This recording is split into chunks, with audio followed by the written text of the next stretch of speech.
So, baseball is a fickle game and all that, but you have great dynasties in every sense of the word. The 1900s, when you think about that, the first decade of World Series baseball, what do you think of? Maybe the Cubs, maybe the Red Sox, probably the Cubs. The 1910s, dominated by the A's and the Red Sox, pre-Babe Ruth deal. 1920s was when the Yankees were coming full circle and finally winning World Series and finally being respectable as a team. Maybe the A's. In the 1930s, you got yourself the Cardinals putting on some great World Series. The 40s were like anybody's decade, but the Yankees were starting to pick up. As the Yankees, in the late 30s, having those four straight titles and then winning five in a row from 1949 to 1953.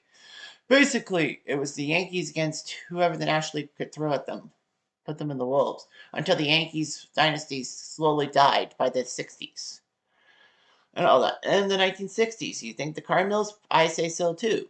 The team of the 60s. The team of the 80s would, I don't know who the team of the 80s would be. Like, honestly, the Yankees dynasty was dying. The A's were getting there, but they kept losing World Series. The 90s, the Blue Jays would have had the 90s if it weren't for those pesky Yankees coming full circle with their four straight titles in the late 90s. The 2000s, you may be thinking maybe the Red Sox were the dynasty, possibly, possibly not. 2010s belong to the Giants, winning three World Series and all that. And then the 2020s are now the Dodgers decade. Of course, I didn't talk about the 1970s for good reason. This is about the team of the 70s, the Oakland Athletics, and how, they could have done something that only the Yankees have ever done. Win four straight World Series championships. This is the story of the 1975 Oakland A's. You've got Jeff Diamond, you've got one man, you've got a hat, a bat, and that's definitely not all. You got the bleachers, got from spring to fall, you got a dog, a drink, and that umpire's call. What do you want? Let's play what if. Okay. Okay, Cutter, do some what ifs. Okay, Cutter, do some what ifs. So the Oakland Athletics, well, their story is baffling, especially this upcoming season. Of course, this is being taped before the 2025 season, so we're in the off season, and the A's are now in Sacramento, but they're not called the Sacramento A's or the California A's or whatever the freak you want to call it. They're called the Athletics. I don't know if that's a good idea because it's the Ohio State Buckeyes. Of course, there's other terms I like to say when I say the Ohio State, and then I fill in the blank. But this isn't about college football. So, a quick rundown of the A's history and yes, there will be a. I believe there will be a Philadelphia A's thing. Well, they're not. I don't think I set up a Philadelphia A's one, right? No, I did not set up a Philadelphia A's one, so I can talk about the Athletics history in detail. So, from 1901 to 1954, the A's were in Philadelphia. Philly could sponsor both an AL and NL team, and the AL team crushed the NL team a lot. But the A's, led by the great Connie Mack, would have massive highs and lows. They would win World Series and then they would have to dismantle the team because of financial constraints. And no, this wasn't just because of the Great Depression. This was in the 1910s they had to do it too, in the 20s, before the Great Depression. So the A's were known for winning titles and then basically selling off their players when the time was right. The A's almost got Babe Ruth as a minor league player, but they had to sell him off. So, yeah. So the Red Sox organization won the rights to him. So the Philly A's were great. Whether they won the World Series or they were last place, it was basically one or the other. But Connie Mack was a great manager. I mean, dude, 50 years being a manager of a baseball team? You can barely get to 20 nowadays. But the fact of the matter is that things were different back then.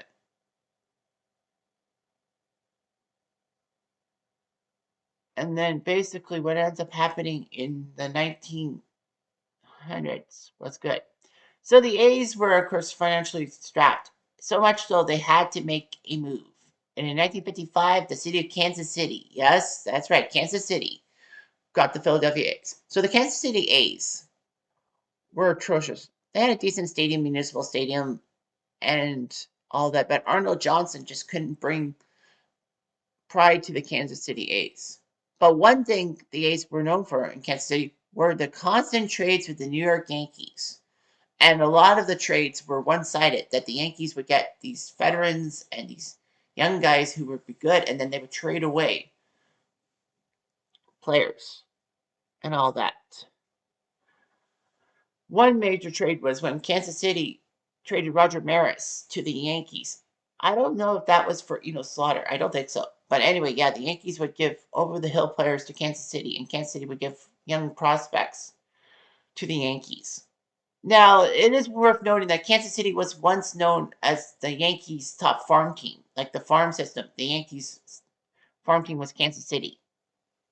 So it was basically the Yankees sending players to Kansas City for a AAA ball, if you will, until they got them back. Of course, Major League Baseball was not too pleased, and Charlie Finley got the team and said, "No, we're not going to make trades with the Yankees ever again," and he didn't. Finley had some great innovations, like a jackrabbit that popped out of the ground to give umpires baseballs, a wind sweeper to sweep off home plate, and even animals grazing in the outfield to keep the grass in good condition. But Charlie O had sinister thoughts and moved the team from Kansas City to Oakland for the 1968 season. Kansas City, well, Missouri Senator Cy Symington was ticked off. So much so, he threatened a lawsuit, and that's why Kansas City got the 1969 expansion team in the AL. But, Charlie Finley had some rules and all that, and Oakland were a fine-tuned machine in Oakland by the early 70s and all that. The A's in the 80s would be hit or miss at times. Late 80s, they were a dynasty, but they only won one World Series out of a possible three. Should have been better. Of course, Oakland had to sell their guys off. McGuire left in 97 for St. Louis, and Canseco left in 92 for Texas. After one massive hurrah in the 92 ALCS, losing to the Blue Jays, Oakland just weren't relevant much till the 2000s when Jason Giambi came on and helped the team out. And of course, we all know about Moneyball helping Oakland out, although not in the postseason. The A's franchise would struggle because of the fact that sooner or later they were the only stadium to have a dual purpose stadium, meaning that both the NFL and Major League Baseball would have to share the same stadium. And the Oakland Coliseum was a dump. A dump. They were bad. So Oakland now is not in Oakland anymore. They're in Sacramento because they couldn't agree on a stupid ballpark deal. Las Vegas will be getting the Athletics in about 3 years, I believe, 2028. So anyway, so yeah, we talk. So let's talk about the 1975 Oakland A's and the fact that they were coming off their third straight World Series championship. So what happened? I'll talk about that. So here's what the 1975 Oakland A's looked like. So they were in their 75th season overall, in their eighth season in Oakland. Only their eighth season. They were the three-time defending World Series champs and won the AL West with 98 games. So anyway, after Oakland finally won the World Series under Alvin Dark, who came in for Dick Williams, who decided to leave because Finley was meddling in affairs too much, Catfish Hunter filed a grievance and found a violation of his contract with Charlie Finley and was allowed to be a free agent. The thing was, the A's were to send half of Hunter's $100,000 annual salary to a North Carolina bank as payment on an annuity, but Finley did not comply. So the arbitrator ruled in Hunter's favor, and he became a free agent and signed with the Yankees. 13 A's would actually do arbitration filings, and 7 settled before their hearings. Nevertheless, Manny Trillo, Darnell Knowles, and Bob Walker were traded from Oakland to the Cubs for the great Billy Williams. And it was shocking that the Cubs would trade Billy Williams away. Disco Dan Ford was traded from Oakland to Minnesota for Pat Bork. He would be better off as a Oreo. Del Maxwell was released by the A's, and Jesus Alou was released. So anyway, a lot of people said that Billy Kuhn might not be fit to be the commissioner. 7 A's got to the All-Star game in July 1975. There were actually relocation plans. Oakland was starting to bleed money, and it was weird that 7 years after the world, the they came to Oakland and they won the World Series. They would move. A horse owner named March Everett wanted to purchase the team and relocate them to Seattle. And Finley criticized fans for the lack of attendance, and there was. Oakland would relocate probably to New Orleans or Seattle or, yes, even Toronto. Of course, there was ownership talk that the Giants would move to Toronto with the possibility that Oakland would have the entire Bay Area to itself. Basically, Oakland did not want to share with San Fran. Of course, to add to that point, the Giants were about to move to Toronto, but the city put a block on that and found a local owner. Toronto was screwed out of baseball. However, well, Seattle got an expansion team, which was good. However, Toronto would not go without baseball for long, as thanks to the efforts of Kansas City owner Ewing Kauffman, and of course thanks to his wife Muriel, a native of Toronto, he sold the AL people on the virtues of Toronto having an AL expansion team, and they got it. So yeah, of course, there was poor attendance in Oakland during the team's championship years, which was shocking. I mean, the team won. There were rumors circulating that the White Sox would move to Seattle and all that.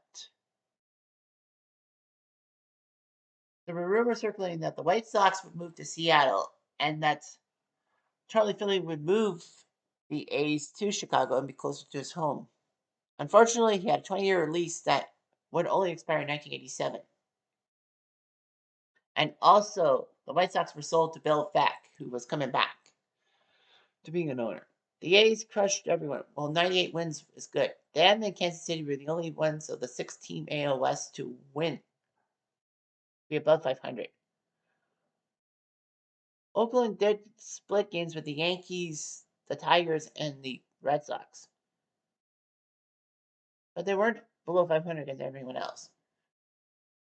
Blue Moon Odom would shockingly be traded to Cleveland for Dick Bosman and Jim Perry. Of course, Bosman and Perry were decent pitchers. Danny Walling was picked by the A's. Brian Keenan was an amateur free agent. Let's look at the pitching. The pitchers would be like Stan Boston, Vida Blue, Dick Bosman, Rolly Fingers, Ken Holtzman on that team, Mike Norris, Blue Moon Odom at first, Jim Perry, Sonny Siebert. The catchers, Ray Fosse and Gene Tennants, pretty much. Sal Bandelberg, Campan's future MLB manager, Phil Garner, Tommy Harper, Dal Maxwell on the team, Joe Rudy, Billy Williams. Yeah. Herb Washington as a designated runner. Boo, I hate that. Reggie with Billy North, Danny Walling, and Claudel Washington in the outfield. The main starters were Tennants, Rudy, Gardner, Bando, Campaneris, Claudel, North, and Jackson. Reggie, with Billy Williams being the DH. Good move. Pitching wise, they had some great arms. Vida Blue had 22 wins. Ken Holtzman had 18. Bosman was 11-4 with the team. Rolly Fingers had 24 saves for the team. So they would be going to the 1975 ALCS and were expected to win. Because after all, it was Oakland. Game 1 in Boston saw Boston crush Oakland 7-1, giving up only 3 hits. Game 2 saw Boston win 6-3. So the A's were in trouble. And on a cold night in 1975, Boston shocked the world by taking Ken Holtzman down twice and winning the game 5-3 as the A's dynasty came to a drastic end. So it was just like unbelievable how the A's could be so good and only score 7 runs on the Red Sox. But yeah, their dynasty was over. Strife would happen. The A's thankfully got a new owner in Walter Haas in 1979 that would keep the team in Oakland. So the Bay Area just was good for the baseball part of it, but by business, not so much.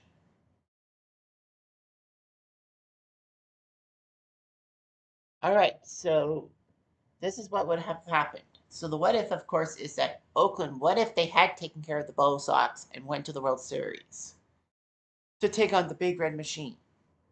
That's what will happen. So Cincy, of course, is waiting for Oakland, and of course, I have to look at Cincy's pitching rotation in real life, like who started each of the games and all that, the first 4 games, and do a rotation.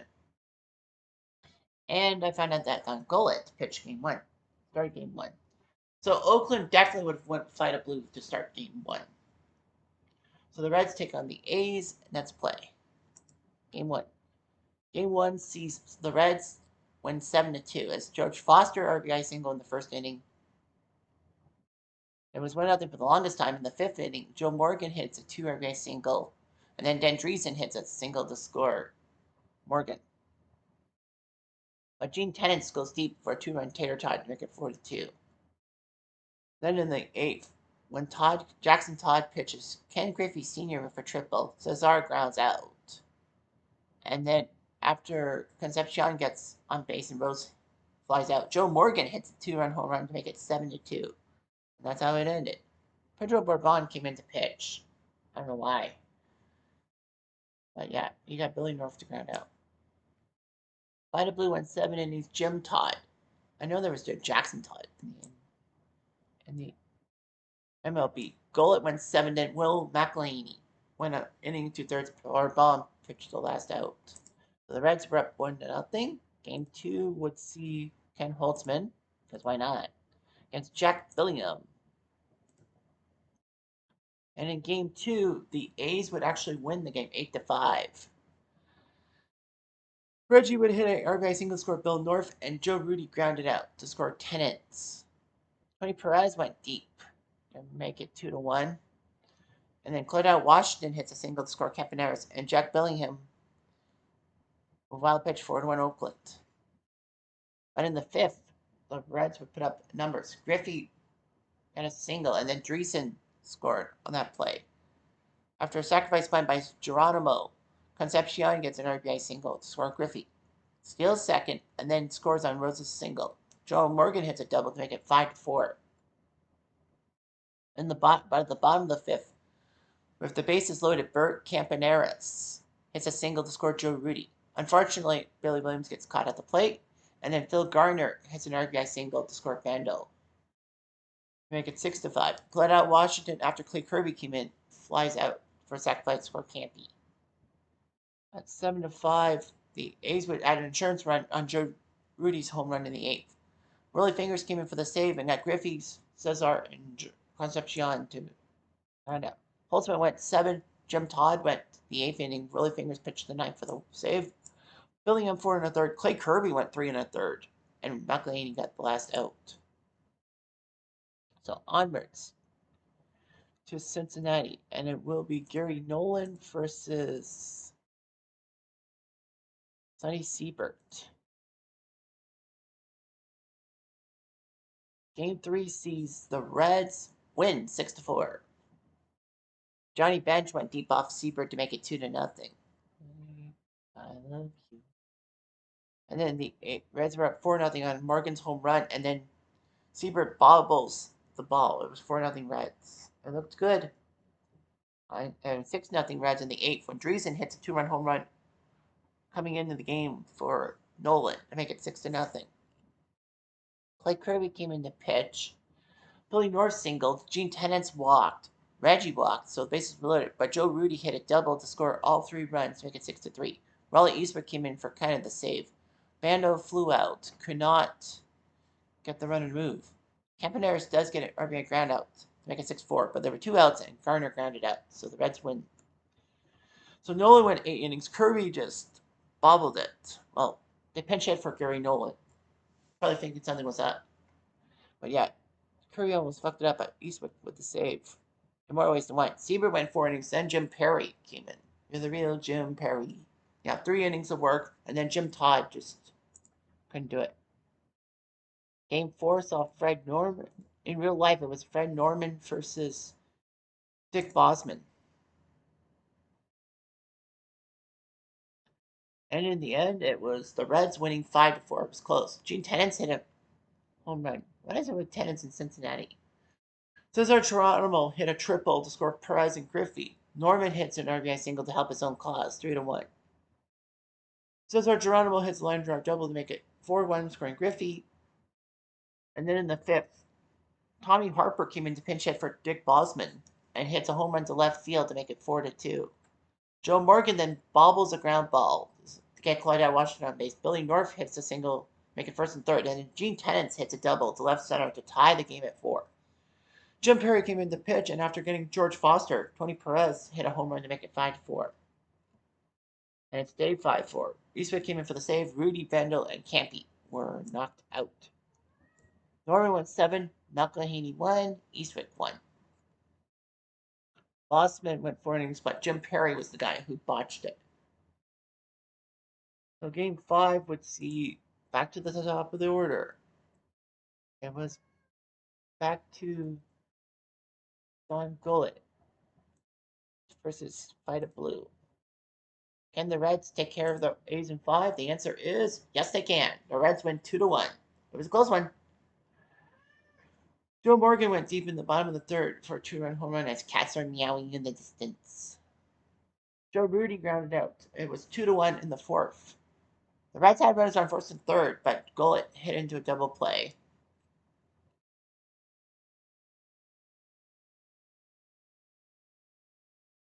Tommy Harper came in to pinch hit for Fight Blue and popped out with a runner on second. So Jim Todd had to come in, did his job. Tennis hit a single, Reggie fouled out. Joe Rudy walked, but Sal Bando hit into a double play to win the game. And Gullett went all 9 innings, 117 pitches. 5 hits by the A's. Fight Blue went 7 innings of work, but in the end, the Reds do win in 5 games. So the dynasty would have been broken by the Big Red Machine anyhow. So yeah, the Big Red Machine's engines were diddly humming.